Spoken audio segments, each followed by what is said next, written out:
저는 이번 주에 에로티즘의 역사를 읽었는데요. 바타유가 에로티즘을 어떻게 얘기를 할까요? 그 부분이 책머리에 좀 해서 초반부에 나와 있는데, 바타유의 사유의 어떤 기본적인, 가장 기본이 되는, 기본 알아볼 수 있는 인간의 성행위가 동물적이지 않을 때만 에로틱한 것일 수 있대요. 그러니까 그냥 원초적인 어떤 그 행위 자체가 저기 에로틱한 게 아니라는 거죠. 네. 인간은 그리고 노동에 의해서 동물과 구분된대요. 또 우리가 소모를 활동의 절대적인 원리로 삼아야 된대요. 이렇게 삼지 않으면은 우리가 무질서에 압도당한다고 그래요. 뭔가 내가 노동으로 이걸 소모를 해야 되는 거예요. 이 일로 승화를 하고. 그리고 이런 어떤 동물과 구분되는 게, 인간은 이 사랑으로서 이렇게 우리가 교감을 한단 말이에요. 그냥 적나라한 성행위 자체 그렇게 사실 야한 건 아니죠. 자연적인 거죠. 인간만이 그런 거죠. 제 질문은 에로티즘은 왜 인간의 본질인가로 잡았어요. 레비스토로스가 그랬대요. 고대 결혼 제도가 이 배분적 교환 체계가 지배했다라고 그래요. 그러니까 여자가 어떤 부인 거예요. 부. 아주 딱 그냥 어떤 경제적인 가치를 지닌 거죠. 근데 여기 보시면 이 일부 다처제예요. 혼자 4명을 이렇게 갖고 있단 말이에요. 네? 일부 다처제 보면은 막 가끔 이렇게 일부 다처제 하면 아주 환상적일 것 같다라는 상상을 하시는 분도 계시지만, 근데 사실 일부 다처제가 문제인 게 말 그대로 그 일부만, 네? 일부의 사람들만 다처가 된다라는 거잖아요. 그러니까 일부를 제외한 그 다수들의 그 어떤 공격을 부른다는 거죠. 질투를. 네. 그러니까 이게 그 여인들이 재분배가 됐어야 된다는 거예요. 고대 시대 때는. 그래서 이 규칙이 필요했던 거고요. 네. 그 규칙이 이 상호 증여의 형태를 떴다는 거죠.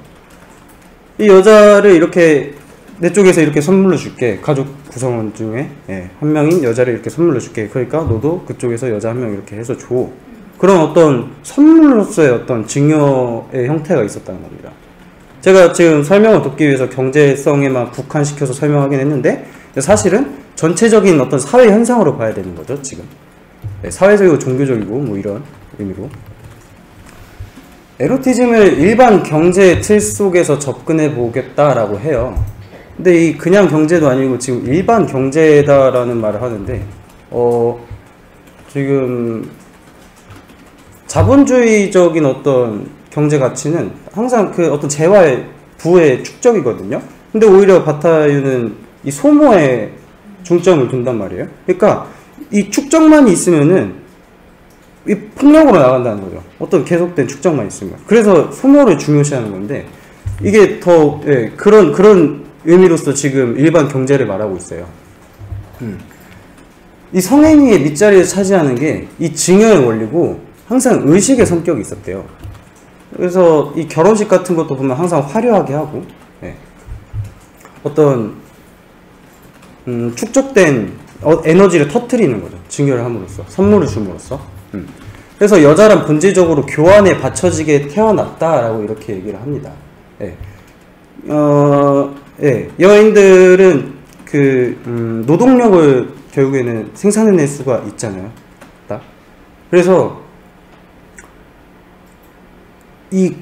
그 여자들이 갖는 그런 어떤 노동력 증가, 그런 인구수의 증가, 세력의 증가가 엄청나게 중요한데, 그런 거에 있어서 이 교환이 서로 이렇게 일어나게 되고, 그 가족 구성원들이, 부모들이 이렇게 딸들에 대한 처분권을 가지게 되는 거죠. 주고받고 하면서. 근친상간의 금기는 그래서 이 하나를 얻기 위한, 다른 하나를 얻기 위한 준비라고 이렇게 얘기를 해요. 이 누이를 내주는 오빠 행동이 그냥 단순히 성적 결합을 거부하는 거가 아니라, 다른 가족 구성원의 누이를 받을 수 있는 그런 결혼보다 어떤 큰 의미를 긍정하고 있다라고 얘기를 합니다. 순간적으로 그냥 잠깐 원초적인 욕구를 해소할 수 있는 그런 향락보다는 증여, 어떤 규칙에 의한 교환을 더 중요시하게 여기는 거죠, 지금. 그래서 성관계는 다름 아니라 이 교환의 본질로 한다라고 합니다. 아주 고대 때는 그 여성과 남성의 일이 다 이렇게 분업이 돼 있었잖아요. 여성들은 채집을 하러 나가고 남성들은 사냥을 하러 나가고, 그리고 남성은 이 가족을 지키고 여성은 계속 이렇게 아이를 낳아가지고 더 키우고 가족 구성원들을 다 협력이었던 거예요. 그때 당시에는 그 자연에서 살아남기 위해서 협력 생산에 의존했다고 해요. 그래서 이 젊은 사람들은 결국에는 결혼을 무조건 해야 되는 거예요, 생존을 하려면. 근데 이 결혼이라는 게 인준을 받아야 되는 거죠. 공인을 받아야 되는 거예요. 그 규칙 안에서 이렇게 이루어져야 되는 거죠. 무질서를 막아야 되니까. 그래서 여자의 교환을 제대로 통제하지 못하면 이 무질서한 사회가 되니까, 그래서 이렇게 인준을 받아야 됐다라고 얘기를 합니다. 예, 증여랑 포트레치도 이 총체적인 사회 현상이고, 그 두 집단이 문제가 되면 총체적 교환을 생각해야 된다라고 말해요. 근데 이게 좀 길어요. 그래가지고 제가 그냥 간단하게 도식으로 이렇게 갖고 왔어요. 그래서 A 집단, B 집단, C 집단이라고 하면은 지금 여기 부모님들 계시고 여기 자녀들이 이렇게 있단 말이에요. A 집단에서 이렇게 한 명 주는 겁니다. 다른 B 집단의 남성에게. 그럼 B 집단의 남성은 한 명 이렇게 C 집단한테 줘요. A 집단을 주는 게 아니라. 그리고 C 집단은 또 A 집단한테 줘요. 그러니까 계속 이렇게 돌고 돌릴 수가 있는 거예요. 이게 결국에는 이 친족 간에서만 어떤 그런 관계가 이루어져서 그렇게만 관계가 이루어지면은 세력의 확장이 안 되는 거예요. 이 완전 외부에 있는 그 모계 쪽의 세력이 확장되는 게 더 그게 이득인 거거든요. 그래서 예, 고모의 딸과의 결혼은 모계 쪽으로 확장을 돕지 못하다가 그런 말입니다.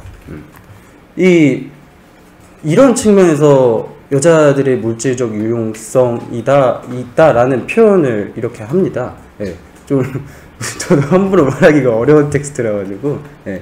근데 그 어떤 선물 그리고 그 세력을 확장시키는 그런 능력에 대한 그런 물질적인 유용성이 있었다라는 거죠. 이 말이. 증여는 그 자체로 폭이다라고 말을 해요. 내 주변에 가장 가까운 친인척과 사실 하는 게 제일 쉽거든요. 그게 원초적인 욕망을 해결하기 가장 수월한 수단인데.